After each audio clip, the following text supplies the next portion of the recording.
¿Qué pasa, Moonbaker? Aquí Capcom. Oye, ¿qué digo yo? ¿Qué te parece si te cuento qué es esto de Moonback y cómo funciona en menos de 83 segundos? ¿Qué? ¿Por qué 83? Bueno, pues porque es lo que dura un Moonback y el tiempo que tardó el Saturno V, el cohete que nos llevó de la Tierra a la Luna, en llegar a su punto de máxima presión. Y ya te digo yo que no nos conviene que sean más. No, superar el punto de máxima presión. Pero qué fácil es esto de usar Moonback. Nada, botón rojo, nuevo Moonback. Y ya estamos. A partir de aquí le damos a grabar y que empiece la cuenta atrás. Mira, ya tenemos aquí el primero. Recuerda que puedes acompañar tu Moonback de un texto privado, unas etiquetas y sobre todo de un mensaje y unas llamadas a la acción que automáticamente convertiremos en botón.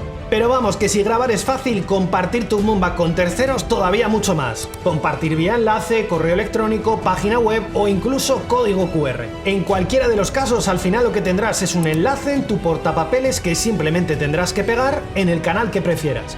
WhatsApp, LinkedIn, Slack, Teams, Telegram...